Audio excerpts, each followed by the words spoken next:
안녕하세요. 객관식 6회 만에 간단하게 몇 가지 내용을 살펴볼 겁니다.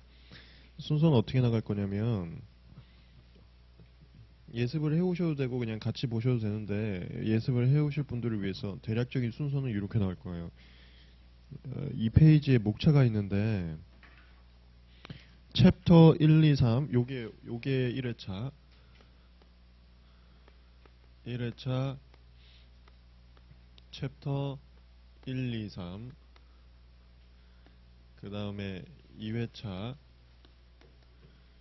2회차를 챕터 4 거절이유 챕터 4 거절이유 3회차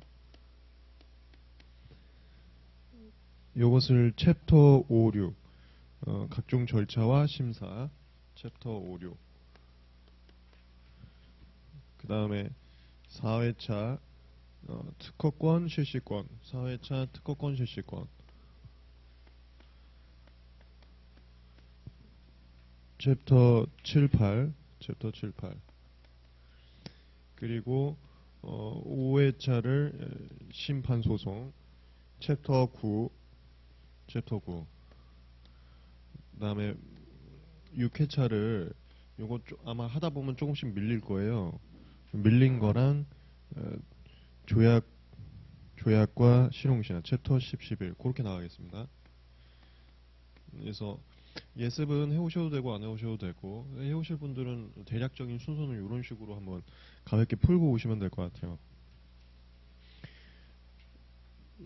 요거 문제 강의는 별도로 필기 안 할 거고요. 그 기출문제 강의는 내용 정리하면서 요약 정리도 좀 했었는데 요거는 그거와 다르게 좀 빠르게 스킵을 할 겁니다. 그래서 별도의 필기는 특별하게는 하지 않을 겁니다. 얘기를 하면서 칠판에다가 내용 정리하면서 진행을 하겠습니다. 그 다음에 제가 그 기출문제 풀이 강의하고 내용을 가급적이면 안 겹치게 하려고 기출문제들은 우리가 기출문제 풀이 강의에서 55회부터 순서 들어가면서 4개년 정도 했단 말이야. 그거 빼고 가급적 나갈 거예요. 그러니까 기출문제 강의에서 했던 거는 가급적 빼고 나갈 겁니다. 빼고. 그렇게 제가 하겠습니다.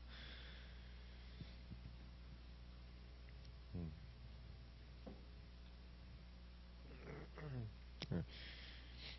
챕터 1부터 나가겠습니다. 챕터 1부터. 그리고 이거 하나 좀 말씀을 드릴게요. 이 문제집 보고 계시죠? 여기에 이제 물론 기출문제는 다 들어가 있긴 합니다만 기출문제만큼은 꼭 잘 정리하셔야 됩니다. 기출문제만큼은 기출문제가 먼저. 그러니까 제가 그 문제에 있어서 우선순위라고 해야 되나? 그거 잠깐만 좀 말씀을 드릴게요. 예, 문제에 있어서 가장 그 퍼스트 순위는 당연히 기출문제입니다. 기출문제 여기에도 우리 기출문제집보다도 더 옛날 것도 가끔 들어가 있긴 한데 기출문제는 완벽하게 좀 잘 잡아주셔야 되고요. 기출문제. 그 다음이 제 모의고사 올해 모의고사. 요건 이제 제가 직접 다 만드니까 문제를 요것은 뭐 특별하게 걱정하지 않고 다 보셔도 돼요. 올해 모의고사는 어디서 나오냐면은 지금 1회부터 3회까지 했는데 총 1회부터 4회까지 할 겁니다. 이거 그 온라인은 올라가는데 만약에 문제만 보고 싶으신 분들은 최종 정리 교재에 다 수록할 거예요. 최종 정리 교재는 제가 한 12월쯤에 최종 정리 강의 할 건데 그때 수록을 할 겁니다. 만약에 문제만 보고 싶으신 분들은 요거 최종 정리 교재를 통해서 제 모의고사 한번 살펴보세요. 모의고사. 그 다음이 이제 요 객관식 기타 문제들 이렇게 나가는 게 좋아요. 왜 그러냐면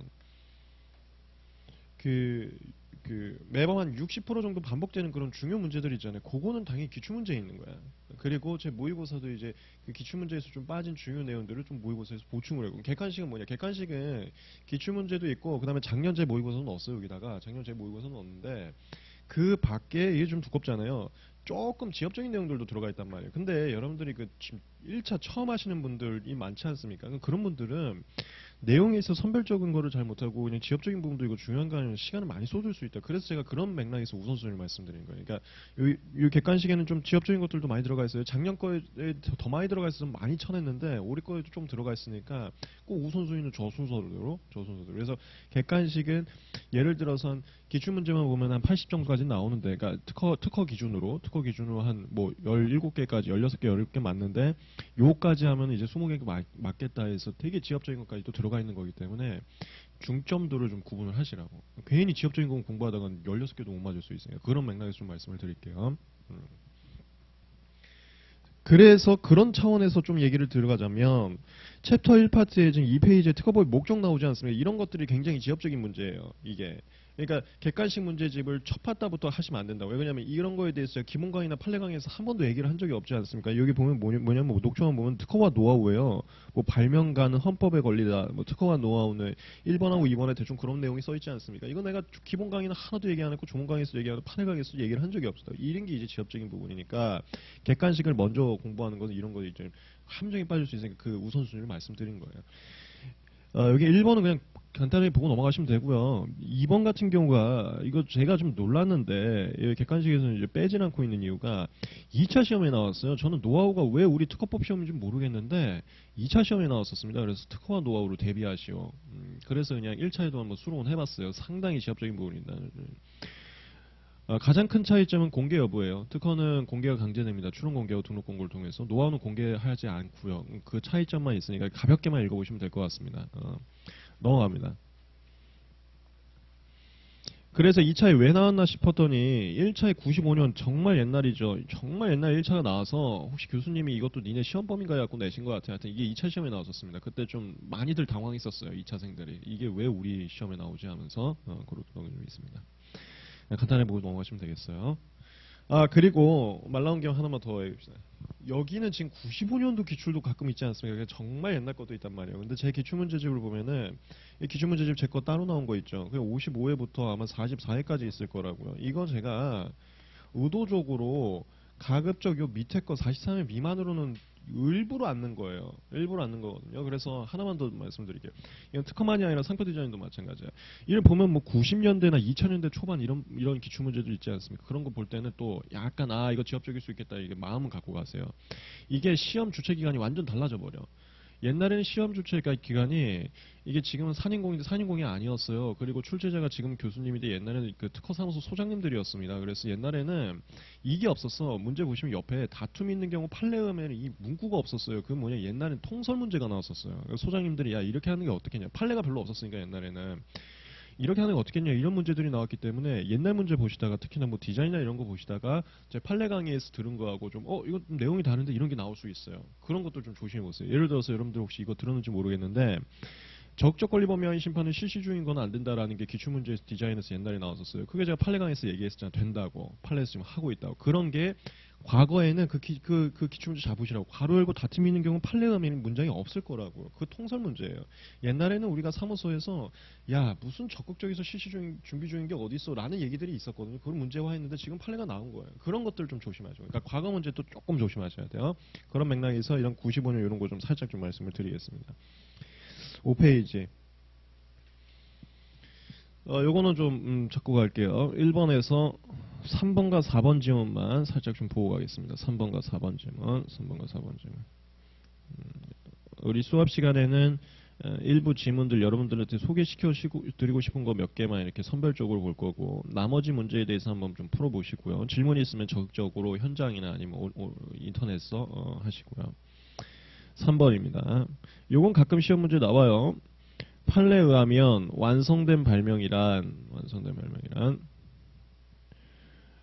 그 발명이 속한 기술 분야에서 통상의 지식을 가진 자가 그거에 속기 통자가 반복 실시해서 목적하는 기술적 효과를 얻을 수 있을 정도까지 구체적 객관적으로 구성되어 있는 발명이므로 여기까지 해서 제 키워드만 잡아드릴게요. 기술적 효과 반복이에요. 이거 키워드 잡아드릴게요.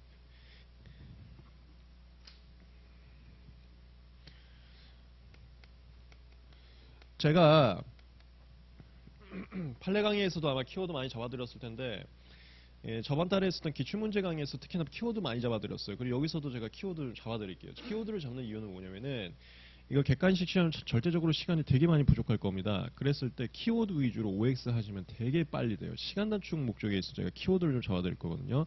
판례에서도 모든 문장이 다 중요한 게 아니고 핵심 문장이 있어요. 그런 것들을 좀 잡아드릴 테니까 요거 좀 잘 숙지해 보시기 바랍니다. 그럼 문제풀이 속도가 훨씬 더 향상이 될 거예요. 요거 잠깐 뭐 기본 개념 말씀을 드릴까요? 판례 강의에서 했던 건데 우리가 발명을 실시한다라고 하는 거는 가장 기본적인 테마가 사용입니다. 물건 발명 사용, 방법 발명 사용, 제법 발명 사용. 왜 사용이 가장 기본 테마냐면 특허라는 것은 대단히 효과가 있는 거예요. 그 효과를 향유한다는 게 사용이거든요. 나도 그거 해서 원숭이 같이 살다가 인간다운 삶을 살겠다 이거기 때문에 사용이 가장 기본적인 테마고요. 그 다음에 방법 발명하고 제법 발명 그게 없어요. 방법 발명하고 제법 발명 그게 없는데 물건 발명 같은 경우에는 하나 테마가 더 등장이고요. 생산 쪽이에요. 생산. 그래서 발명이 완성됐다라고 하는 것은 모두가 실시할 정도로 발명이 구성되어 있다는 건데 실시의 기본 테마가 사용과 생산이기 때문에 이 사용이 아까 효과라 그랬죠. 효과를 누구나 명확하게 이해하고 그 효과를 제한하기 위해서는 누구나 그 발명을 만들 수 있는 거. 이 제한. 그래서 요 라인 나오는 거예요. 그 효과를 목적하는 효과를 반복 재현할 수 있을 정도로 구체적으로 완성된 경우를 발명 완성이다 이렇게 표현하는 거예요. 아주 효과가 제일 중요해요. 저 논리관계는 우리 판례 강의 여러분들 기억나시죠? 40조 사망이로에서도 똑같이 얘기하는 거예요. 42조 사망이로에서도. 참고로 조금 이따가 제가 문제 하나 더 볼 건데 여기 지금 뭐 완성 미완성 얘기고요. 완성 미완성 얘기 29조이란 본문 미완성 발명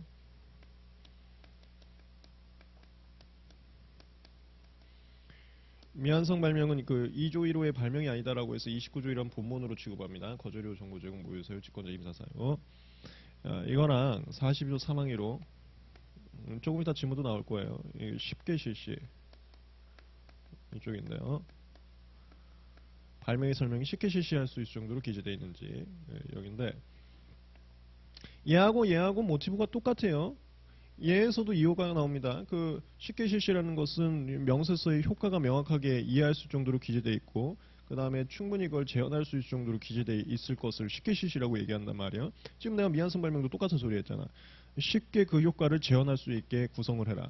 이게 똑같아. 모티브는 똑같은데 단지 여기는 발명자 쪽에서도 그걸 못 만든 거고 여긴 발명자 쪽에서 만들었지만 제3자가 명세서만을 기재로 보고서는 그 발명자가 의도한 걸 못 따라하겠는 거고 이건 발명자도 못한 거 이거는 발명자 만들었지만 제3자가 하도 명세서를 이상하게 써놔갖고 그걸 명세서를 보고는 발명자가 의도한 걸 못 따라하겠는 이 뉘앙스이기 때문에 결국 모티브는 똑같이 나오는 거야. 그래서 판례가 다 중요한 게 효과 쪽으로 가는 거야. 여기도 효과 여기도 효과 다 그 효과로 가는 거야. 모티브가 똑같으니까 그럼 바로 이거 3번 지우만 나오면 앞으로 3번 지우만 나오면 반복 실시에서 목적은 기술일까? 오케이 이거 무조건 오다. 바로 읽어버리는 거야. 바로 읽어버리는 거야. 근데 여기다 하나만 더 넣을게요. 하나만 더 넣어요. 지금 이 판례는 안 써있는 건데 하나만 더 넣습니다. 하나만 더 넣어. 이게 얘 둘 다 관점에 따라서 다를 뿐인데 또 똑같은 게 있어. 이거 모티브가 똑같고 그 다음 또 똑같은 게 있어. 그게 판단 방법이에요. 판단 방법은 뭘로 하냐면 얘가 제시한 명세서 갖다 판단해. 얘가 제시한 명세서 갖다 판단해요. 명세서에 작성된 내용 갖다 판단한단 말이에요. 명세서. 우리가 이걸 발설이라 그러지. 발설. 발명의 설명.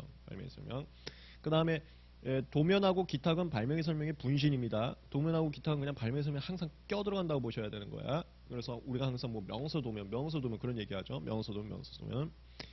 요거를 보고 요게 가능한지를 봐. 요거를 보고 요게 가능한지를 봐요. 그래 가는데 이거 판례 강의에서 되게 많이 강조했었고요. 제가 그 재작년인가 최종 정리 강의에서 요거 했다가 완벽하게 먹혔죠. 그래서 그 다음에 1차 시험에 4개 이상 문제가 나와서 전형적으로 쪽집게를 그때부터 제가 호칭을 얻었는데요. 우리 특허업계에서는 어떤 상태만 있으면 이거 갖다가 그걸 해석하지 않아요. 문헌이 있으면 문헌만으로 해석하지 않고요. 항상 급발수 통자를 집어넣습니다. 급발수 통자. 뭐가 여기 가나다만 써 있다고 해서 가나다가 다가 아니야. 급발수 통자가 가나다로부터 건어도도 인식할 수 있으면 거긴 건어도도 있는 거나 마찬가지야. 급발수 통자를 다 집어넣는다고. 여기다가 통상의 지식을 집어넣어요. 명세서에 안 써 있어도 통상의 지식이 아는 거면은 써 있는 거나 마찬가지야. 통상의 지식을 넣습니다. 여기도 통상의 지식을. 여기 지금 이 문장이 안 들어갔는데 이게 발명이 완성됐는지 컨셉의 판례에서는 두 가지가 키워드라니까요. 그래서 내가 같이 정리를 해드리는 거예요. 통상의 지식을 집어넣는데요. 이거 판례에서 많이 강조했습니다. 얘는 무조건 시험 문제 되게 잘 나오는데요. 어떤 걸 조심해야 되냐면 시점 조심해야 돼. 통상의 지시라는 것은 시대의 흐름에 따라서 되게 많이 변화됩니다. 꼭 이거 잘 나와야 돼. 이거 추론시 나와야 돼. 추론시. 대신 하나만 조심하시고요. 이거 추론시 아닌 거 하나 있었어요. 우리 팔레노트에서 정리했었습니다. 추론시 아닌 거 하나 있었어. 그게 하나가 우선권 주장일 당시 하나 있었거든요. 전부 다 추론시로 갔는데 우선권 주장일 당시 하나 있었습니다. 그거 잘 구분하시고. 정리합니다. 3번 판례. 이 완성된 말명이랑 요거 가끔가다 시험 문제 자주 나와요. 빈도 있게 나오는 판례입니다. 첫 번째 키워드는 기술적 효과 얻을 수 정도로 구체적 객관적으로 됐는지, 기술적 효과 반복할 수 정도로 구체적 객관적으로 됐는지고, 두 번째 키워드는 여기는 안 써있지만 명세서와 급발수 통자를 참고해서 그게 되는지를 보는데 급발수 통자는 항상 추론시 급발수 통자를 집어넣는 거다. 그렇게 두 개 키워드 잡아가시면 합니다. 그러면 제가 기출문제 강의에서도 얘기를 했었고 이 강의에서도 가끔가다 얘기할 건데 요 지문은 0.1초입니다라고 얘기를 할 거란 말이에요. 그 말은 뭐냐? 이 키워드만 보고 나서 상당히 빨리 읽을 수 있어야 된다는 걸 제가 뜻하는 거예요. 나머지는 옳고 그르고 할 문장 자체가 없거든요. 나머지에서는. 그럼 그거는 되게 빨리 읽어야 된다는 소리예요. 자, 그 다음에 저 마지막 줄 옆에 거. 기출문제도 그런데요. 제가 모의고사 낼 때에도 그렇게 합니다.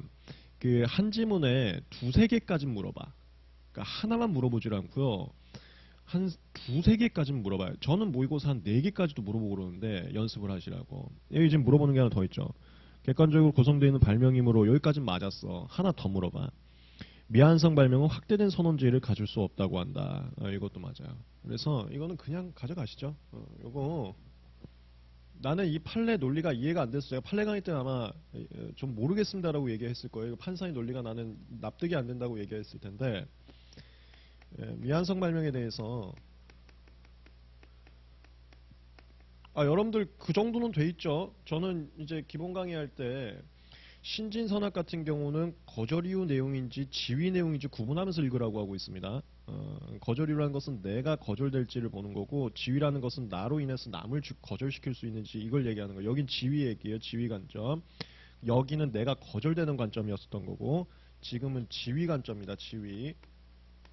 내가 이건 거절 대상인 관점이었던 거고 이 관점 나눠서 보셔야 돼. 이 정도는 이제 좀 잡혀 있어야 됩니다.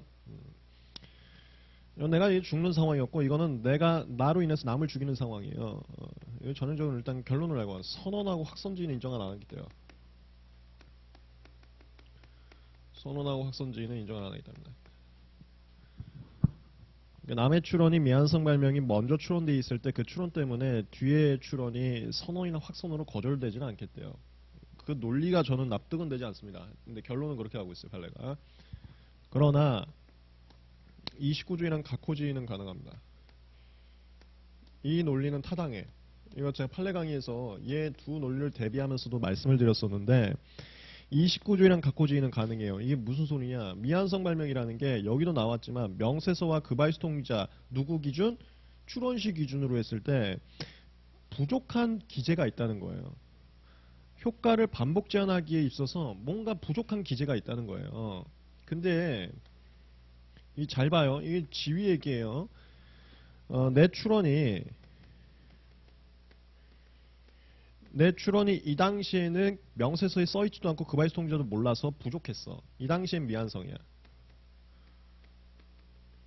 근데 이제 내 지위로 갑니다. 이거 거절하고 지위 잘 나누셔야 돼. 이제 지위로 가. 남의 추론을 거절시키려는 지위로 가요. 그러면 남의 추론을 거절시킬 때도 해석을 명세서와 급발수 통지 집어넣는다고. 근데 급발수 통지 언제 시점이라고? 추론시라고. 그럼 추론시 누구야? 얘 추론시야. 얘에 대해서 심사할 거니까. 그러면 여기서부터 여기까지 시대 흐름에 따라서 얘가 발전을 해. 명세서는 똑같은데 얘가 발전을 한다고. 얘가 발전하면 여기에 명세서가 불충분한 내용이라 할지라도 이 당시엔 무슨 소리인지 알 수 있을 거 아니야. 급발수 통지가 발전을 하면. 그럼 그걸로 얘를 신규성, 진보성 죽일 수 있다고. 그래서 미완성지위는 29조랑 각호지위는 가능하다. 그 얘기예요. 이거 그냥 OX로 많이 나오니까 가져가면 가세요. 선언 확선은 안 되고 미완성지위는 29조랑 각호지위는 되고. 3번이었습니다. 3번째.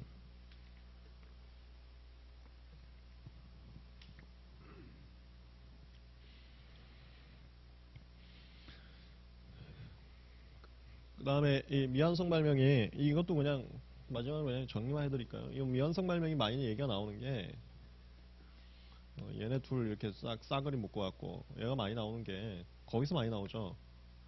첫 번째는 그 미생물 관련 발명에서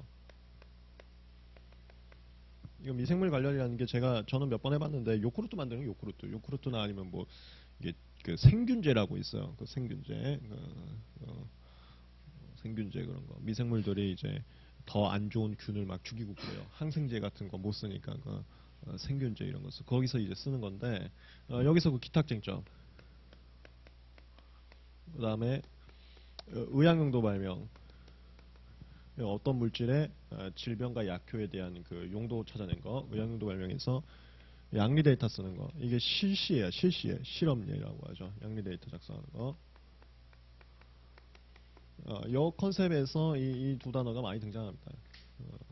그리고 팔레노트에서 다 보셨겠지만 얘하고 특히나 얘 얘기할 때 기억나세요?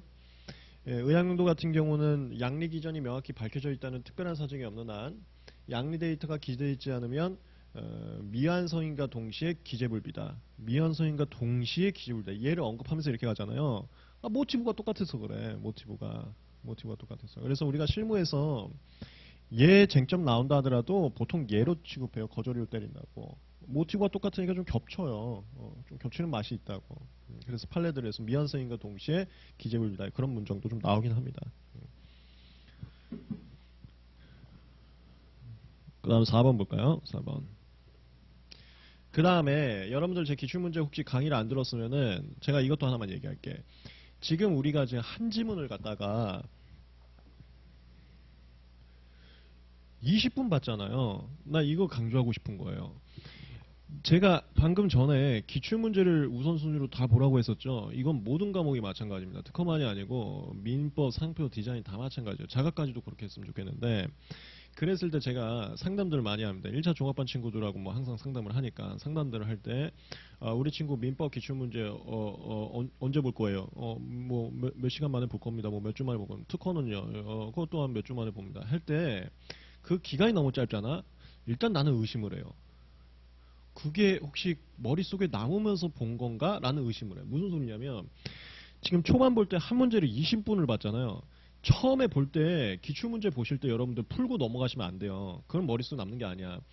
X만 찾아갖고 그거 할 게 아니라요. O에 대해서도 핵심 키워드 잡고 잡아가셔야 돼. 왜 그러냐면 O가 나중에 언젠가 X로 바뀔 거 아니에요. 근데 O는 O 됐으니까 넘어가려고 하면 머릿속에 하나도 안 남다니까요. 그래서 기출문제를 볼 때에는 옳은 지문도 다 체크하는 게 제가 추천드립니다. 어차피 지금 이제 11월 말이니까 12월부터 남기니까 문제 한번 싹 돌리고 이제 암기 들어갈 시즌이라고요. 그러니까 문제 지금 돌리고 계실 텐데 기출문제 볼 때는 옳은 지문도 그냥 넘어가지 않을 것을 제가 추천드립니다. 그래서 어느 정도 이게 되신 분들은 어떻게 하냐면은 옳은 지문이건 그런 지문이건 이걸 보잖아요. 이렇게 보면은 그 위치까지 다 기억이 나. 기출문제로 봐버리면. 거기에 1번 다음에 2번이었죠. 그래서 더 이상 이 문장으로는 보고 싶지 않을 정도가 되거든요. 그 레벨을 추천드립니다. 그래야 남는 거야, 머릿속에. 그래야. 그렇지 않으면 안 본 거나 마찬가지야. 그러면 기출문제에 있었던 그 옳은 지문을 살짝만 바꿔갖고 틀리면 되잖아. 못 푼다니까, 그거를. 그건 그 기출문 안 본 거잖아. 그걸 하나 문제풀이에서 말씀을 드릴게요. 아마 여러분들이 그 다른 과목에서도 문제풀이 강의들을 많이 이렇게 들어보셨겠지만 혹시라도 한 문제를 뭐 5분 만에 하고 3분 만에 하고 나는 그거는 하나도 안 남는다고 생각합니다. 그렇게 할 게 아니라 남아가면서 하는 것이 중요해요. 그 시간에 따라서 많이 봤다가 중요한 게 아니라 머릿속에 잔상이 남냐가 중요한 거니까 뭐 그렇게 보시기 바랍니다. 4번. 이거 기출문제 나왔어요. 특허법상의 발명은 자연법칙을 이용한 규정 사상의 창작으로서 고도한 것이고 실용신안법상의 고안은 자연법칙을 위한 기술적 사상의 창작으로 고독성을 요구하지 않으나 맞아요. 보통 한 두세 개까지 묻는다 했죠. 여기까지 맞습니다. 특허 대상이 모두 실용신안 등록의 대상이 되는 것은 아니다. 여기도 맞죠. 맞죠. 이제 그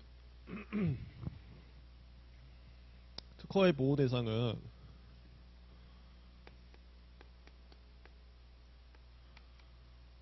자연법칙에 의한 기술사상의 창작으로서 고도한 것이고 실용신화는 고도성이 빠집니다.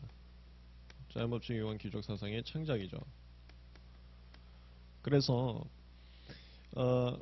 이 기술사상 중에 이게 있어요. 물건 발명, 방법 발명, 제법 발명이 있고요.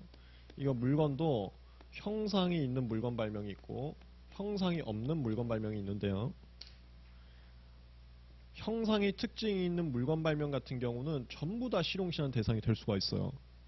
얘가 더 고도한 거니까 실용신안 당연히 다 보호가 될 거 아니야. 근데 지금 이 지문은 이걸 의도한 거예요. 형상이 없는 물건이라던가 방법이나 제법 발명은 여기에 대상이 되지 않아요. 왜냐하면 실용신안은 기술적 자산으로서 형상이 있는 물건만 보호를 하거든요. 형상이 있는 물건만. 요 카테고리를 모르는 지문입니다. 카테고리 모르는 지문.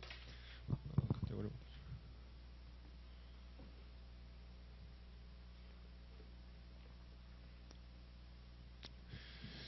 4번 질문. 오케이, 됐습니다. 넘어가겠습니다.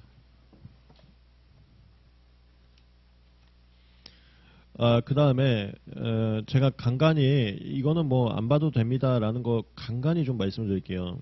전부 그렇게 체크할 건 아닌데 간간히 기회가 되면 이제 말씀을 드릴 텐데 그 6페이지 2번 문제는 좀 안 봐도 될 것 같습니다. 6페이지 2번 문제는 좀 안 봐도 될 것 같고 5번 지문만 좀 체크하시죠. 6페이지 2번에 1, 2, 3, 4는 안 봐도 될 것 같고 5번 지문만 살짝 좀 보겠습니다. 5번 지문만 6페이지에 2번에 5번 6페이지에 2번에 5번 6페이지에 2번에 5번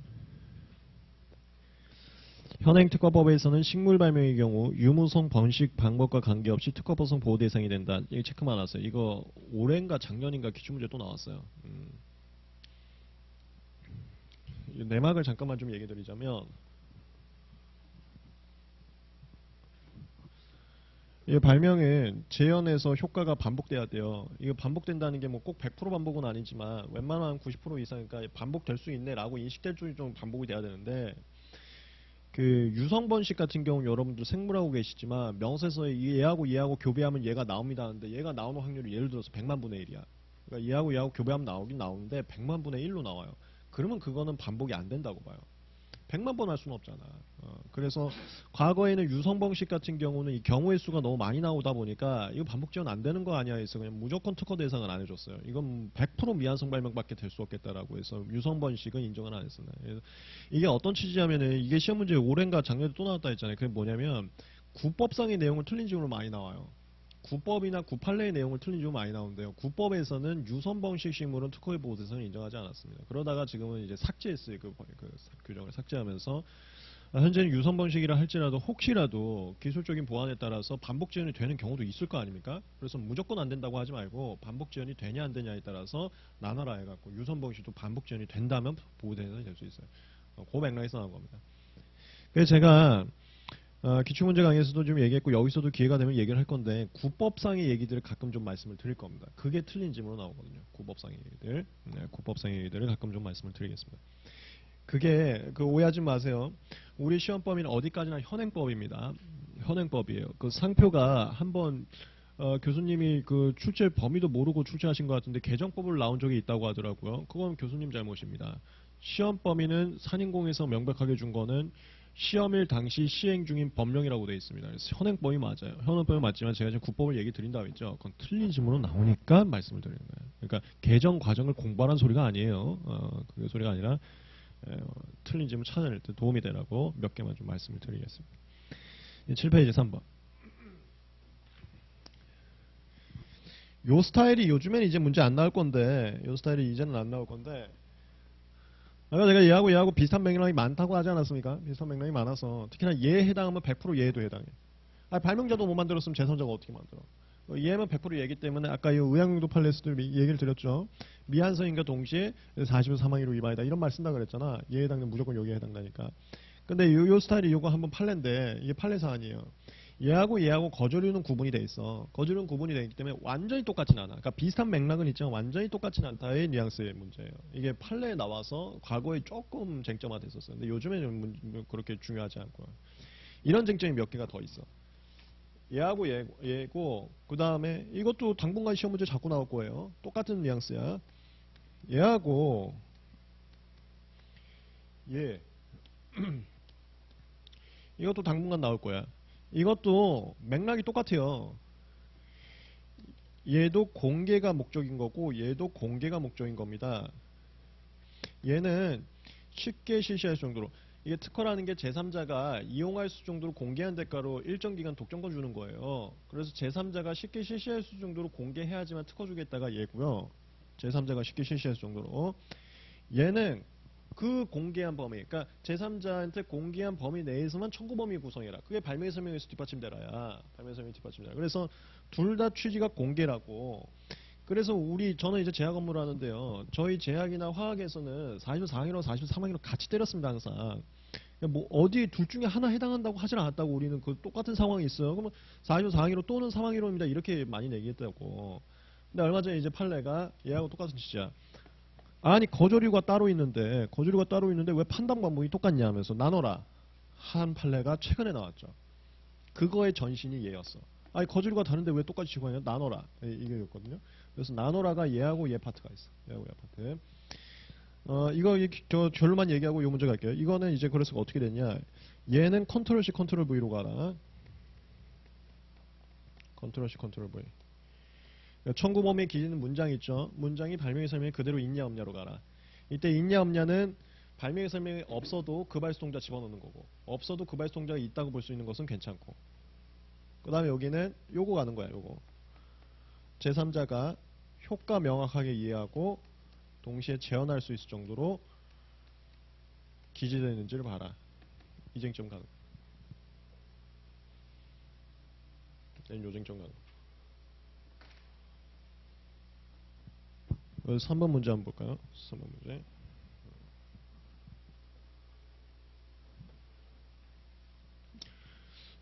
겨울이니까 체력 조심하세요. 이상하게 저도 모르겠는데 굳이 요즘 들어서 더 무리한 건 없고 항상 무리하고 있는데, 요즘 들어서 더 무리한 건 없어요. 항상 똑같이 알고 있는데 요즘 들어서 이상하게 더 피곤하더라고. 혹시 여러분들도 그러면은 근데 뭐라고 조언할 게 없네. 내년 2월까지는 가진 가는데, 예, 건강 조심하시고요. 건강 조심하시고. 제가 우리 수험생분한테 항상 얘기하는 게 있는데 11월 말에서 12월 초에 반드시 한번 아픕니다. 반드시 한번 아파. 반드시 한번 감기나 이런 거 한번 걸립니다. 왜냐면 이제 3월이나 1월 또는 작년부터 열심히 해오다 보니까 체력적으로 많이 문제가 생겨서 이쯤 되면 한 번은 아프는데, 그거 아플 때 예를 들어서 일주일 쉬잖아요. 그럼 지금 12월부터는 반복 감기야. 반복 감기는 되게 중요해요. 되게 중요하거든요. 일주일 쉬어버리면은 타격이 되게 큽니다. 그래서 차라리 너무 초반에 무리해서 일주일 쉬느니 초반에 좀 건강이 조금 약간 이상한 것 같아. 이건 본인만 알아요. 그러면 너무 오버하지 않고 할 수 있는 선에서 하는 거. 이거를 또 되게 현명하게 가는 방법입니다. 그거 한번 잘 컨트롤하세요. 이게 그래서 저는 이렇게 얘기하면 정신적으로 힘들고 귀찮을 때는 해. 그건 하는 거야. 근데 육체적으로 이건 좀 아닌 것 같아. 그땐 조절하는 거야. 그건 경계는 잘 하세요. 괜히 육체를 이기려고 하지 마시고. 그런 것들이 이제 고시가 많은 경험 될 겁니다. 나중에 이제 사회생활하면서 다 업그레이드된 버전이 되기 때문에 지금 좋은 경험 이렇게 쌓아두시고 결과도 이제 잘 가져가시면 됩니다. 그렇게. 예, 3번 미완성 발명과 명사서 기재불비에 관한 설명으로 옳지 않은 것은 1번. 요거 2007년이니까 아마 제 기출문제집에는 없을 수도 있어요. 제 기출문제집은 44위까지밖에 없으니까 1번. 있을지 없을지 잘 모르겠네. 1번. 특허를 받을 수 있는 발명 완성된 것이어야 되고, 완성 여부의 판단은 여기 나오네. 명사서 기재된 목적 구성 효과 등을 전체적으로 고려해서 출원 당시 이거 하나만 보는 거야. 출원 당시 기술. 이거 0.1초 문제예요. 이거 0.1초야. 아까 내가 두 번째 얘기했던 이 포인트잖아. 그러면 명사서 기재 이건 그냥 확 넘어가라고. OX 할 게 하나도 없으니까 그냥 그 말수통 나올 때 시점만 잘 보시라고. 그러면 문제 읽는 속도가 엄청 빨라진다니까요. 앞에 있는 뭐 목적 구성 효과를 고려해서 하나도 읽을 게 없다고. 여기는 포인트가 없으니까 그냥 명사서 써 있는 바를 봐서 이 소리예요. 봐서 출원 당시 이거 하나만 보시면 되는 거예요. 0.1초. 2번. 명사 기재불비는 우리가 42조 3항 1호 쉽게 실시 있죠. 그 다음에 42조 사항 1호 뒷받침, 42조 사항 2호 명확, 요런 것들을 우리가 기재불비 그래요. 그러니까 기재 요건에 관련된 거절이유를 기재불비 그럽니다. 실무에서. 그래서 지문에서도 그런 용어를 쓰더라고요. 그러니까 기재불비라고 얘기가 나오면은 어떤 상황인지에 따라서 어떤 거절이유인지를 여러분들이 봐야 돼. 여러 개를 다 기재불비라고 그런다니까. 40조 3항1호도 4항1호도 4항2호도 다 기재불비이기 때문에 용어 보고 너무 어색해하지 마세요. 그냥 기재불비 기재요건 관련된 거절은 다 그렇게 얘기합니다. 여기는 이제 42조 3항 1호 얘기하는 거예요. 42조 3항 1호 명스 기재불비는 발명이 그 자체로 성립했으나 이거예요. 발명자는 일단 만들었는데 명사서를 개떡같이 썼다 이거지. 발명자는 만들었는데 발명 성립에서 명세서 그 발명이 된 게시가 디스클로즈가 이름이 공개라고 보시면 돼요. 공개가 좀 제대로 이루어지지 않은 것을 의미한다. 예. 그냥 이건 알아만 두세요. 별 차이가 사실 없어. 별 차이가 없어. 얘하고 어떻게든 구분하고 싶어서 이 문장을 쓴 건데 큰 차이는 없어요. 알아만 두시면 돼요. 그래서 3번 미완성 발명과 명서 기재불비. 여기서 말하는 명서 기재불비 40조 3항 1호 얘기하는 겁니다. 이게 3번 문제가 가끔가다 이런 문제 나오는데 하나의 판례를 갖다가 지문 5개 만드는 경우가 있어요. 이거 하나의 판례 갖다 지문 5개 만드는 겁니다. 가끔가다 이런 문제 나와요. 그래서 1, 2, 3, 4, 5가 그 판결문의 내용의 흐름에 따라서 연결되기 때문에 자연스럽게 그 다음 문장 이런 경우들이 가끔 있어요. 기출문제 중에.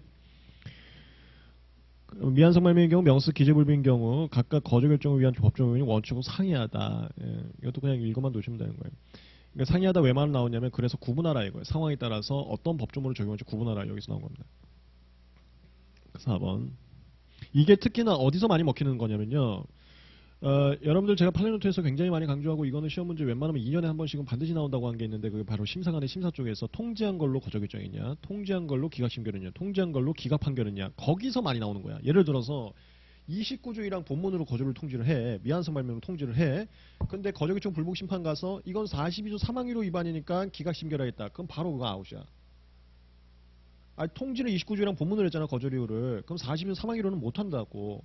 근데 내용이 그게 그건데 왜 못해요? 거기서 나오는 거야 이게. 명백한 거절이가 다르기 때문에 내용은 어느 정도 흡사하다 하더라도 구분해라. 그런 데서 나오는 거라니까 이게. 그런 데서. 그래서 이제 원칙적으로 법조문이 상이한데 안 되지. 뭐 그런 식으로 나오는 거라고 이게 다. 거기서 나오는 거야 거기서. 그래서 구분 좀 해라가 그런 데서 나오는 거야. 그런. 4번. 그래서 구분하라는데 뭐까지 구분해야 하는데 이런 것까지 구분이 될 수 있어 하면서 이제 4번까지 나옵니다. 미완성 발명이라 하더라도 뭐 이런 거 얘기 나옵니다. 미완성 발명은 선언 확성지의가 인정되지 않으로 안해서 예로 걸리면 선언 확성지의는 인정될 수도 있다. 이런 말도 나오는 거야. 이 하나의 판례라니까 이게 하나의 판례. 그러면서 구분해야지. 이런 차이점도 있잖아 하면서 얘기가 나온다고. 그 다음에 이것도 같이 세트죠. 미완성 발명이라 하더라도 진보성 판단의 대비 자료가 될 수 없는 것은 아니므로 미완성 발명 이유로 거저 결정이 확정됐다 하더라도 이와 대비해서 추론 발명의 진보성을 부인할 수 있다. 이 맞죠? 대신 선언 확선지는 안 된다. 그냥 결과만 알아두시고요. 그 다음 5번. 이것도 차이점으로 나왔습니다. 미완성 발명과 명서 기준은 양자 모두 보정 절차에 의해서 하자가 치유될 가능성이 있다. 이게 틀린 질문으로 나왔는데 미완성 발명은 보정을 통해서 하자 치유 100% 못한다고 판례가 못 박아버렸습니다. 미완성 발명을 완성 발명으로 명세서로 수정하는 것은 신규사항 추가라고 봤어요. 근데 42조 3항 1호 위반 같은 경우는 명세서 보정을 통해서 어느 정도 하자 치유 가능한 경우도 있지 않을까 이렇게 합니다. 미완성은 100% 안 되고 42조 3항 1호도 웬만하면 안 되는데요. 되는 경우도 있지 않을까 하면서 구분하는 거예요. 42조 3항 1호 거절됐다고 무조건 보정을 통해서 하자 치유되는 건 아니에요. 그거는 100% 안 된다는 아니라는 거지. 보정하면 다 돼? 그건 아닙니다. 43항 1호도 그건 아니에요. 오케이. 됐습니다. 근데 사실상 여러분들 제 판례 강의 기억나실지 모르겠는데 제가 이 3번 문제에 관련된 판례를 판례노트에서 삭제했어요. 삭제했다고요. 이거를.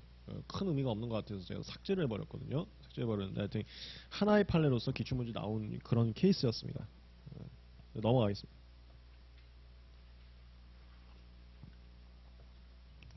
그 다음 페이지 4번. 수업은 대략적으로 한 50분에서 60분 정도 하고 한 15분 쉬겠습니다. 5, 60분 정도 하고 15분 쉴게요. 수업은 5, 60분 하고 15분 쉬고 그렇게 하겠습니다. 그 다음에 제가 저번에 이제 기출문제 풀이 강의 들으신 분들한테도 참 죄송하게 됐는데 제가 그 자를 만든다 그랬어요. 자를 만든다고 했는데 그 모 자를 대체하려고 자를 만든다고 했는데 하여튼 그분의 잔재를 다 대체할 계획입니다. 그분의 이 변리사 수험가에서 좀 안 좋은 잔재들. 그러니까 수험생들은 모를 거예요. 수험생들은 알 필요도 없고요. 알 필요도 없고. 근데 이제 학원가에 있다 보면은 좀 안 좋은 잔재들이 있어요. 그건 뭐좀 있다 보면 다 알게 됩니다. 그래서 그분의 잔재들을 이제 좀 다 대체하려고 하는데 너무 죄송하게 된 게 사실 저번 기출문제 강의 분들한테 제가 드린다 그랬어요. 근데 와, 이 구부러지는 자가 어디서 만드는지 모르겠는 거야. 이거를 제가 여기저기 다 전화하고 있는데 그 구부러지는 자를 못 만드는 게 이게 쉽지가 않더라고요. 제가 할라치면 벌써 했는데 이게 지금 마음먹은 지가 벌써 한 거의 기출문제 강의부터 얘기를 했으니까 한 3주 4주 돼 가는데도 못 만드는 게 그 구부러지는 자 출처를 못 잡고 있어요. 제가 여기저기 우리 뭐 라디오 맨날 하는 거 있죠. 뭐 그 김준호 나와서 뭐 하는 거죠? 무슨 기프트죠? 거기 고려 기프트인가? 뭐 그것도 하고 뭐 여기저기 기프트라는 회사들 다 전화했는데 그 구부러지는 자가 없는 거예요. 구부러지는 게. 그래서 제가 한 번은 이거 안 되겠다. 내긴 내야 되잖아. 낸다고 했는데 안 주면 그것도 거짓말쟁이 되니까. 그래서 철자로 할까. 철자가 훨씬 비싸요. 이 구부러진 자는 좀 한 뭐 예를 들어서 하나당 뭐 얼마 안 되는데 철자는 그거보다 한 3배 정도 됩니다. 가격이. 그래서 철자로 줄까 훨씬 더 비싸니까 했더니 애들이 망한다는 거예요. 철자는 오히려 이게 두꺼운 게 귀찮아갖고 오히려 저도 버릴 거라는 거예요. 그러면 안 되잖아. 내 대체하려고 하는데 버리면 안 되잖아. 거기다가 가격도 비싼데 버리면 안 되잖아요. 그래서 그 구부러진 자 계속해서 좀 섭외를 하고 있는데 하여튼 좀 늦어진 게 그 구부러지는 재질을 제가 못 찾았어요. 그거 혹시 아시는 분들 있으면은 그래서 제가 최후의 수단으로 우리 그 학교교법원이 신림 쪽이 좀 크지 않습니까? 거기에도 이제 의뢰를 드렸어요. 요청을 드렸어요. 너네들 어디서 만들었냐. 그래서 거기 그 기프트 회사도 제가 전화를 받았는데 전화하니까 첫 마디가 이거야. 학교교법원에서 이룰 수 없는 요구 사항을 했다고. 하기가 어려운 요구 사항을 했었대요. 그러면서 자기가 공장에 한번 수량이 남았는지를 봐야 된다. 그러고선 연락 두절이야. 근데 학교교육원까지도 요청을 했는데 거기 담당한 거기서도 연락 두절이 되더라고. 연락 두절이. 그래서 하여튼 재질만 입수하면 바로 만들어서 드리겠습니다. 그래서 문구는 계속해서 제가 수험 게시판을 바꾸는 있는데 뭐 적절하게 할게요. 적절하게 문구는 남자분들은 좀 강한 걸 원하고 여성분들은 또 강한 거 좀 그렇지 않냐 하는데 문구는 제가 한번 적절하게 좀 해보겠습니다. 그래서 뭐 제한 있으면 계속 남겨주시고요. 그걸로 이제 반영을 할 테니까. 4번 미생물 관련 발명에 대한 설명 중 틀린 것은 1번 미생물 관련 발명을 추론하고자 하는 자는 항상 미생물을 기태학하는 것은 아니다. 이거 한번 내용 살짝만 정리하고 들어갈까요? 정리하면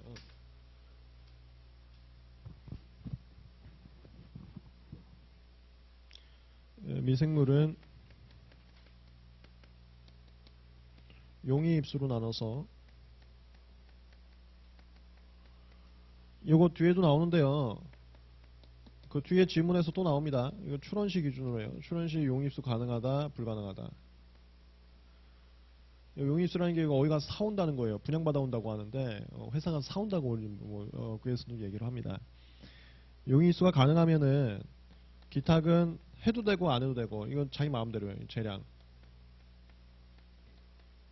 근데 만약에 기탁을 안 했다면 명세서에 입수 방법을 기재해야 됩니다.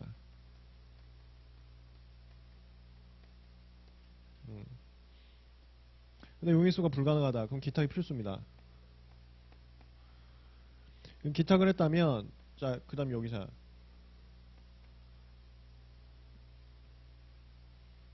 여기서부터가 특허청 절차예요.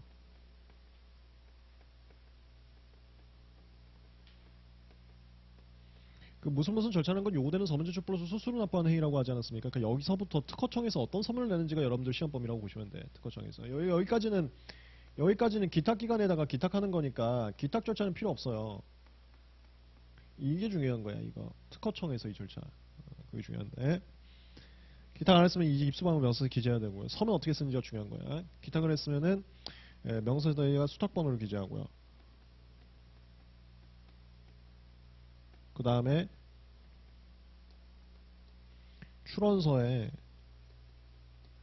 취지 표시하고 증명서류 첨부해야 됩니다. 요 라인. 그 우리 절차들 쭉 정리를 옛날에 했었는데 그 여러분들 저기 제가 2차 기본 강의하면서 9월 정도에 2차 기본 강의하면서 제 기본서에 있는 표만 쑥 모아놓은 자료를 만들었었거든요. 그거 제 홈페이지에 가면 있어요. 제 홈페이지 가면은 기본서 표모음이라고 있습니다. 별내시험 특허법 게시판 가시면 그거 참고해서 한번 좀 보세요. 하여튼 제 기본서에다가 각 절차들에 대해서 그 서면 어떻게 쓰는지를 한눈에 싹 정리했었는데요. 서면 이거 절차 밟을 때 기본적으로 이건 100% 필수야. 우리가 특허청에서 절차 밟을 때 이거 취지 표시하는 건 이건 기본적인 사항입니다. 취지를 표시를 해야만 저거 절차라는 것은 저기 특허청에서 편리함을 위해서 하는 거예요. 특허청 자기들이 편리하기 위해서 요구하는 게 절차라는 겁니다. 그걸 방식이라고 해. 각 기관마다 요구하는 방식이 달라. 우리가 뭐 저기 동사무소 가면 동사무소 요구하는 방식이 다르고 특허청 가면 특허청이 요구하는 방식이 다른데 그들의 편리를 위한 방식을 얘기하는 겁니다. 특허청에서 반드시 취지 표시해 줄 것을 요구해요. 왜 그러냐면 특허청에서 그런 절차 밟아? 오케이 내가 그럼 효과 줄게. 그런 절차 안 밟아? 오케이 그럼 효과 안 주고 한다. 이걸 알아야 될 거 아니야. 취지 표시해야지 그 특허청에서 알 거 아니에요. 그래서 취지 표시를 요구를 해. 내가 이거 하나만 더 할게. 우리는 지금 문제풀이가 하니까 이 정도 수준이 되겠죠. 네, 연계 좀 시키겠습니다. 대신 맨날 시험 문제 하나 나오는 게 있어. 취지 표시 안 하는 절차가 하나가 있어. 그게 뭐예요? 그 시험 문제 잘 나와. 취지 표시는 기본 중에 기본이야. 여러분들 기본서 표문 보시면 모든 절차에 있어서 가장 공통적으로 들어가는 게 바로 취지 표시라고. 근데 취지 표시를 안 하는 게 하나가 있어요. 그게 시험 문제 나온다고. 그게 뭐냐면 의사의 반환 공지 30조. 그것만 취지 표시가 없어. 그래서 그게 이제 시험 문제 많이 나오는 거야. 그거는 취지 표시를 반드시 해야만 하는데 특허청이 불편하다고. 그런데 그거는 현실적으로는 이게 공지가 되는지 안 되는지를 출원인이 알 수가 없기 때문에 그 현실적인 가혹함을 특허청이 감수해 준 거야. 특허청이 내가 불편한데 너는 봐줄게 이거예요. 그러니까 시험 문제 많이 나옵니다. 의사의 반환 공지만 취지 표시할 필요 없어. 나머지 취지 표시 기본적으로 다 해야 됩니다. 여기 취지 표시하는 거고. 그 다음에 이것도 말할까? 이거 증명서류는 여러분들 제 기본서 표본 보시면은 각종 절차에 있어서 증명서류 내는 것과 안 내는 게 있어요. 그 구분 어떻게 하냐면 특허청이 있는 자리면 증명서류 안 내. 특허청이 없는 자리면 증명서류 다 내야 돼. 그래서 얘 같은 경우는 기타기관에 증명서류가 있는 거죠. 특허청은 없잖아요. 여기 증명서류 내야 돼. 예를 들어서 여기가 그런 거라고. 국내우주하고 조약우주 기억나세요? 국내우주, 조약우주 제가 조문특강이나 이런 데서 비교적으로 다 고찰을 했었는데 그 비교법적인 게 시험 문제 나오기 때문에 제가 비교법적으로 강의를 하는 겁니다. 국내우주 같은 경우는 증명서류가 필요 없어. 왜? 선출원이 특허청이 다 있거든. 근데 조약우주 같은 경우 맨날 시험 문제 나오는 게 있어. 그거 뭐냐면 그 증명서류 어떻게 내는지가 시험 문제 맨날 나와요. 최우선부터 1년 4개월 이내 증명서류 어떻게 내는 시험 문제 많이 나온다고. 그게 왜냐면 증명서류 둘 중에 하나 채택해서 낼 수 있거든. 하나는 그 나라 가갖고 그 출원일자 적인 빳빳한 상장에다 최명도 붙여서 이게 서면으로 A4 용지로 내는 거와 하나 온라인 내는 거 있죠. 적은 코드 번호고 출원 번호. 이게 둘 중에 하나를 채택하니까 그 증명서류 맨날 나온다고. 근데 그게 왜 나오냐? 국내우주는 필요 없는데 조약우주는 증명서류를 내서 그 차이점 때문에 나오는 거야. 그렇게 특허청에 있는 자료면 증명서류가 필요 없고 특허청에 없는 자료면 증명서류 내야 돼. 여기는 특허청이 없으니까 증명서류 내는 거. 요 라인, 특허청 라인. 서면. 근데 여기서 이제 하나 더 들어가면 사실상 여기까지 시험 문제 나올지 안 나올지 난 모르겠어요. 왜 그러냐면 여기서부터는 이제 법이 아니에요. 여기서는 법이 아니고 저기까지만 법이고 저기까지가 시행령에 써있는 내용이라고. 여기서부터는 심사기준이야. 심사기준은 법이 아니에요. 그건 예규훈련고시야. 제가 기본 강의 첫 시간에 얘기하는 건데 예규훈련고시는 법령이 아닙니다. 그냥 특허청의 그냥 약속이에요. 약속. 구속력이 있는 게 아니라 특허청과의 그냥 약속에 불과해서 판사들이 그거에 구속되지도 않습니다. 그래서 시험 문제 나오면 안 돼. 시험 문제 법과 판례니까. 근데 가끔 가다가 시험 문제에 심사기준 내용들이 나오고 있어요. 그래서 내가 우려사항 때문에 저만 유일하게 1차 강의에서 11월 말쯤에 심사기준 정리를 다시 합니다. 그거는 이제 16개 좀 맞는데 출제들이 내선 안 되는데 혹시라도 한두 개 내고 있어요. 그런 것까지 맞추라고 해서 제가 심사기준 강의를 별도로 하거든요. 그건 나중에 하여튼 강의를 들으시면 강의 듣고 안 들어도 제가 홈페이지에 다 그 자료는 올릴 거니까 자료는 꼭 보세요. 자료는 변리세션 게시판에 올릴 거니까. 그런 맥락에서 여기까지 이제 말씀드립니다. 이건 철저하게 심사기준 얘기예요. 그 다음에 심사규제는 저기서 절차에 미흡이 있을 때, 그러니까 출원서에 취지표시하고 증명서 내는 거 있죠. 거기서 실수나 미흡이 있을 때 옛날의 판례는 저기서 실수 있으면 나중에 사후보완 절대 안 된다 그랬어. 그 90년대 판례예요. 90년대 판례는 저기서 출원서에 뭐 취지표시하는 건 증명서를 안 내면은 안 된다 막 이런 뉘앙스가 있었습니다. 근데 그건 너무 가혹하다. 분명히 기탁기관이 기탁도 했는데 특허청 와서 무슨 서문 잘못 썼다고 이거 기탁 안 한다고 치고 이게 세상이 어디냐 해서 출원해서 너무 가혹하다 해서 특허청 내부에서 심사기준 그 판례 무시하는 심사기준을 만들었어요. 우리 가끔 대법원 판례 무시하는 것들 나와요. 그게 이제 무시가 쌓이면 전원합의체로서 대법원 판례가 바뀌는 거야. 법은 무시할 수 없는데 판례는 그렇게 무시해요. 그래서 판례는 우리가 법처럼 완벽한 구속력이 있는 게 아니라 사실상 구속력이 있다고 얘기합니다. 존중을 해준다는 소리라지 그렇게 한다고. 그래서 현재 특허청에서 이렇게 해요. 저기 만약에 저 절차에 미흡이 있으면 보정명령을 나갑니다. 보정명령을 나가고 하자 치유할 수 있는 기회를 줍니다. 보정을 통해서. 만약에 보정명령에도 불응을 한다. 만약에 불응을 하면 기탁 절차 무효로 하고요. 이거 46조 16조로 가는 거예요. 무효로 할 수 있고, 무효로 하면 기탁이 없는 걸로 가서 42조 사망위로 거절을 때려버립니다. 아, 이거 실무에서는 미한선 잘 안 때려요. 거절이요. 여기로 많이 때립니다. 아, 미생물 발명이 기탁 안 됐으면 미한선 발명으로 얘기하는데 실무에서는 거절을 40조 사망 1호로 때린다고. 내가 아까 얘기했잖아. 이거 해당되면 무조건 이것도 때릴 수 있다고. 그래서 미한성이나 40조 사망 1호 쪽으로 거절을 가. 이 라인으로 가는 거. 그래서 요 라인, 요쪽. 이게 90년대 판례하고 조금 다른 경향을 심사기준에서 독자적으로 만들고 대대적으로 광고했어요. 야, 내가 너네들 봐줄게. 너네들 절차 살짝 실수했다는 것만으로 타격이 너무 크게 하지 않게. 그래서 우리가 실무에서는 엄청 이슈였다고. 하지만 법이 아니어서 제가 시험 문제 나올지 안 나올지 모르겠다는 거예요. 자, 그 다음에 하나만 더 갑니다. 하나만 더 가. 여기 지금 하자 치유 얘기가 나오는데 이게 하자가 뭐가 있을 수 있냐면 하나 더 갑니다. 하나 더 가. 하자가 뭐가 있을 수 있냐면 우리가 실무에서는 추론서에다 취지 표시하면은 이걸 반드시 강제적으로 쓰게 나와. 취지 표시라니까 그 네모박스 체크 표시하는 거거든요. 체크 표시하면 거기다가 뭘 쓰게 해요. 그게 뭘 쓰는 거냐? 기탁기간, 그 다음에 그 수탁번호, 그리고 기탁 연월일 이거 쓰게 합니다. 무슨 소리 하는 거냐면 추론서에도 수탁번호를 써요. 우리 수탁번호 좀 명사서 쓰라고 돼 있잖아요. 시행령에. 추론서에도 쓴다고. 아, 이게 뭐냐? 지금 절차 중에 수탁번호 쓰는 거, 그 다음에 추론서에다 증명서류 내는 거, 이게 절차 아닙니까? 아니, 여기 서면에 쓰는 게 이게 다잖아. 지금 그 나온 거면 수탁번호 쓰고 취지 쓰고 증명서류 쓰고 이거 세 개잖아요. 그 세 개가 여기 다 있잖아. 수탁번호 쓰고 취지 쓰고 증명서류 내는 거. 이 하자를 추론시 안 했어도 나중에 보완할 수 있게 해줬어요. 그래서 나 하나만 얘기할게. 명세서에 수탁번호 쓴 거 나중에 명세서 바꾸는 거 이거 신규사항 추가될 수 있어요. 명세서 보정은 신규사항 추가 금지되잖아. 그래서 실무에서 신규사항 추가 금지 때문에 수탁번호 이 실수 만약에 구제 안 되는 건 또 막아주려고 추론서에 쓰게 해놨어요. 추론서는 신규사항 추가 금지라는 보정 범위 제한이 없어요. 신규사항 추가 금지는 명세서 보정할 때만 나오는 거지 추론서 보정할 때는 그런 제한이 없습니다. 추론서는 마음대로 보정할 수 있는 거니까 보정 명령만 나와주면 다 바꿀 수 있는 게 추론서예요. 이 수탁번호도 바꿀 수 있게 해주려고 실무에서는 추론서에 써버립니다. 수탁번호도. 취지나 수탁번호나 증명서류 미흡이 있다. 보정명령 나와서 하자 치유할 수 있다. 여기까지 가져야죠. 근데 혹시 이제 판례 강의 들으신 분들은 여기까지 들었을 텐데 이거 오랜가 시험 문제 나왔습니다. 오랜가. 제가 작년에도 쪽지 강의에서 이거 되게 애매한 거고 이거 심사 기준 오해하시면 안 된다고 많이 말했는데 오랜가 시험 문제 나왔는데 심사 기준에는 이게 취지하고 수탁번호하고 증명서류 말고 이 말이 또 있어요.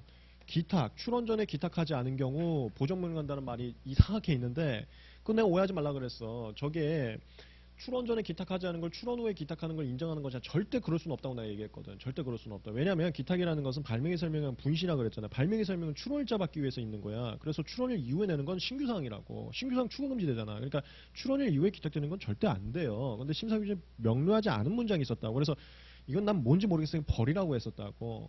이 부분은 버려야 돼. 이거 오랜가 시험 문제 나왔어요. 추론 후에 기탁은 인정은 안 돼. 이거는 말이 안 되는 거. 그래서 여기 좀 심오하게 더 나갔어요. 여기까지. 지금 단계별로야. 저기까지가 1, 저기까지가 이제 시행령까지 있는 거니까 기본적인 사항. 저건 무조건 알아야 돼요. 그 다음에 2, 심사기준. 그 다음에 3, 이 하자치유가 구체적으로 이렇게 되고 있다. 3, 1, 2, 3까지만 알아두시면 돼. 3는 나올지 안 나올지 모르겠어요. 이건 정말로 법이 아니니까. 1, 2, 3까지. 이렇게 하면 미생물은 다 풀 수 있어요. 봅시다. 미생물까지만 살짝 보고 쉬었다 가겠습니다. 4번 미생물 관련 발명에 대한 설명 중 틀린 것은 1번 미생물 관련 발명을 추론하고자 하는 항상 미생물을 기탁해야 하는 것은 아니다. 맞습니다. 용의 입수가 가능한 것은 기탁 안 해도 됩니다. 용의 입수가 가능한 것은 기탁 안 해도 돼요. 2번 관련 미생물을 통상의 기술자가 출원 시 용의 입수 가능하지 않은 경우, 이 용의 입수 가능하냐 안 가능하냐 우리가 출원 시 기준으로 판단을 하고 있습니다. 출원 시 가능하지 않은 경우, 출원 시 기탁하지 않고 출원 후 기탁하고 이에 대한 증명서를 제출하는 것은 허용되지 않는다. 이거 심사 기준에 이상한 문구 있는데 이거 오해하지 말라고. 이게 맞다고 제가 봤을 때. 2번. 3번. 우리나라는 부다페스트 조약에 가입했습니다. 부다페스트 조약 제가 강의 시간에 한 번도 언급 안 했죠. 이게 우리 시험 범위는 맞는데 전혀 상관없는 내용이 있어요. 부다페스트 조약에 뭐가 있냐면 국제기탁기관은 누구를 선정한다 이거밖에 없거든요. 그건 뭐하러 외워? 필요 없죠. 그러니까 국제기탁기관 선정하는 거예요. 이게 뭐냐? 기탁은 특허청장이 인정하는 기탁기관 또는 국제기탁기관에 해야 돼. 근데 웬만하면 우리가 국제기탁기관에 하지. 왜냐면 우리나라에만 출원할 건 아니잖아. 남의 나라도 출원하니까 남의 나라도 인정하는 기탁기관에 많이 하거든. 국제기탁기관에. 그게 부다페스트 조약이 있어요. 부다페스트 조약. 부다페스트 조약에 가입했으므로 출원에 기탁을 하고자 하는 경우 국제기탁기관에 기탁하면 되고 그 외 기탁기관에 기탁하는 것은 허용되지 않는다. 근데 3번은 조금 애매한 질문인데 그냥 참고만 하세요.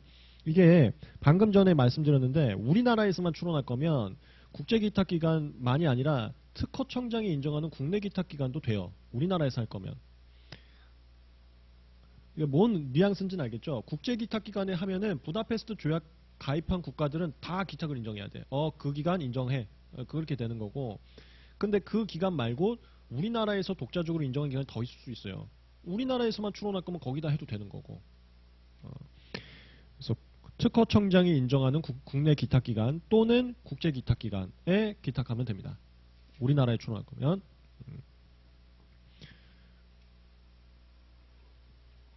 4번. 미생물 시료의 분양은 나 이거 분양 이제 나올 때가 됐다고 봐요. 이거 이제 시험 문제 나올 때가 됐습니다. 분양은 단순하지만 시험 문제 나올 때 됐어요. 분양 이건 나올 때 됐어요. 분양이 일단 이렇게 두 개로 나누는 거예요. 허락을 받았냐, 허락을 받지 않았냐. 허락을 받았으면 아무 제한이 없어요. 그냥 뭐 분양해서 마음대로 사용하고 마음대로 할 수 있어. 허락을 받았으면. 허락을 받다는 것은 그 분양자, 기탁한 자한테 허락을 받다는 기탁한 자. 우리가 이거 특허 출원용 기탁을 하면요, 기탁기관에서 이거 비공개 처리합니다. 출원 공개 또는 설정으로 될 때까지 비공개 처리해요. 왜냐면 우리 출원은 비공개잖아요. 그 오픈되기 전까지는. 근데 허락받으면 그냥 마음대로 분양받을 수 있어요. 근데 허락을 안 받았다. 여기서 이제 시험 문제 나오겠지. 허락을 안 받았다. 그럼 각종 제한이 들어갑니다. 이게 첫 번째 제한이 뭐냐? 연구 또는 시험을 위해서만 분양받을 수 있습니다. 이 연구 또는 시험이 뭐죠? 96조예요. 우리가 출원 중이잖아. 출원 중인 거 함부로 모방하면 보상 청권이잖아요. 그래서 연구 또는 시험만 가능한 거야. 연구 또는 시험은 이건 비침해잖아. 연구 또는 시험은. 연구 또는 시험을 위해서만 가능하고요. 그 다음에 이거요. 오픈이 돼야 돼. 출원 공개 또는 이거 조심하세요. 이거 갖다 틀린 질문 나올 수도 있습니다. 여기 등록 공고가 아니야. 설정 등록이야. 출원 공개 또는 설정 등록. 오픈이 돼야 됩니다. 오픈이. 오픈되기 전에는 못해요. 공개가 돼야 되고요. 두 번째, 오픈되지 않았어도 되는 게 있어. 그러니까 별 제한에 제한이 들어가니까 이거 문제 만들기가 좋다니까요. 오픈되지 않았어도 의견서 작성을 위해서 필요한 경우는 또 분양이 가능해요. 의견서 작성. 내가 예를 들어서 거절을 통지받았는데 남의 벌림이 내 거하고 똑같대. 근데 남의 벌림 내가 알아야지 내 거하고 똑같은지 다른지 내가 반박을 할 거 아닙니까? 그때는 예외적으로 좀 분양받을 수 있죠. 그 다음에 나가는 게 이거지. 절대 분양받은 자는 타인에게 이용해서는 안 되고, 딱 그 자만 어떤 조건을 갖춰서 분양받은 거기 때문에 그걸 타인한테 절대로 넘기면 안 되고. 누가 이런 질문 하시더라고. 넘기면 어떻게 되는데요? 그거 없어. 우리 특허법에는. 넘기면 어떻게 되는 데는 없어요. 없는데 뭐 예를 들어서 기탁기관에서 우리의 요구사항을 받아들이지 않으면 당신한테 제휴조치 가있으면 무슨 기탁기관에 아마 제의가 있을 거예요. 기탁기관에서. 그러니까 그 사람이 다시는 기탁기관에서 무슨 또 분양을 못 받거나 뭔가 있겠지. 기탁기관에서 뭔가 있을 거예요. 아마 특허법상으로 제휴조치는 없어요. 근데 특허법에 하여튼 타인에게 이용 금지 이런 말만 있을 뿐이지. 그거 조심하세요. 우리가 특허법에 뭐뭐 하지 말아야 된다고 돼 있는데 그 말아야 하는 대로 위배했을 때 다 제휴조치가 별도 규정이 있어요? 아니에요. 그것까지는 아니에요. 별도 규정이 없는 것들도 많이 있습니다.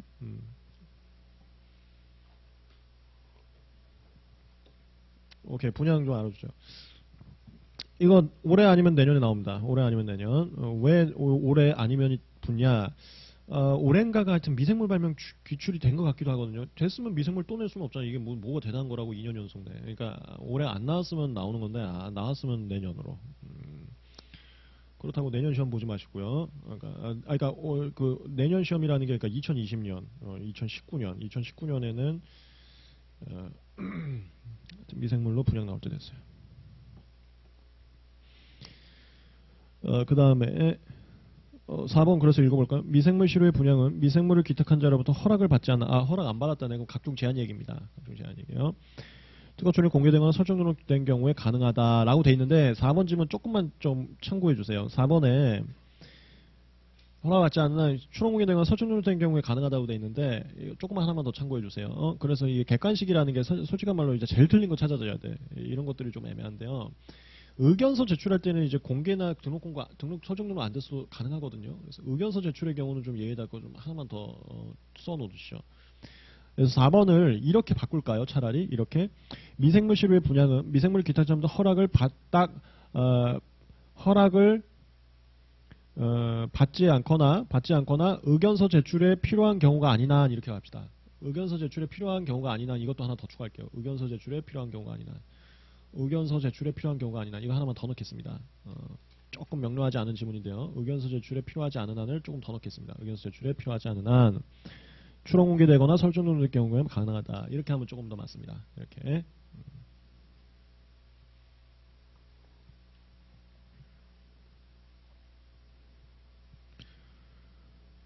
5번 미생물 관련 발명이 의학이나 농약에 관련된 경우는 존속기 연장 대상이 되기도 한다.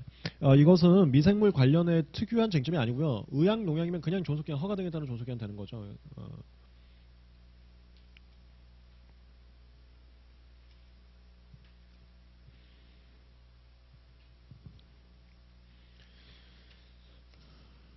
됐습니다. 그러면은 그 미생물 조금 몇 개 더 볼 건데 잠깐만 쉬었다가 가겠습니다. 그러면 잠깐 15분 정도 쉬었다가 계속해서 나가겠습니다.